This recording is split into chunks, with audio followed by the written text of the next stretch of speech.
दरम्यान मनोज जरांगे पाटील, धनंजय देशमुख आणि संदीप क्षीरसागर यांनी धनंजय मुंडेंबाबत काय म्हटले पाहूया. खूपच लुटणार दिसतं राव. ह्यो लयच मोठा बीड जिल्ह्याला कलंक आहे. मात्र आज बीड जिल्ह्यातली जनता आणखी सावध होईल जनता की आपलाच माणूस आपल्याला चावून खातोय. म्हणजे याच्यात काय जातीपातीचा काही संबंध नाही, याच्यात काही ओबीसीचा संबंध नाही.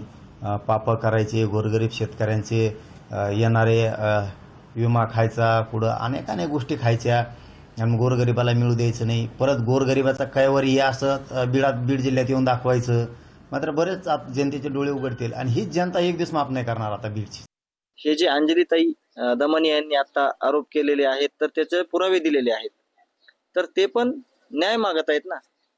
ते पण ते पुरावे दिलेत, त्याच्यावर जी कारवाई आहे, जर कोणी दोषी असेल त्याच्यात तर त्याच्यावरच कारवाई होणार आहे ना. निर्दोष लोकांवर कारवाई करा असं कोण म्हणत नाहीये. ना काही लोकप्रतिनिधी करतेत, ना की सामाजिक कार्यकर्ते करतेत किंवा आम्ही करतोय.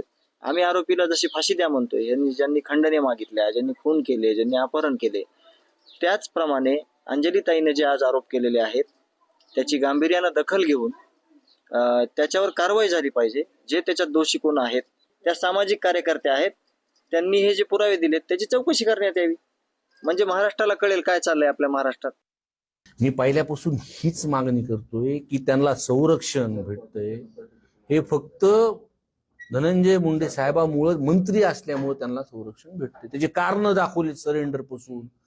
28 तारखेला ते कोणत्या एक मोठ्या हॉस्पिटलमध्ये पुण्याला ऍडमिट होते.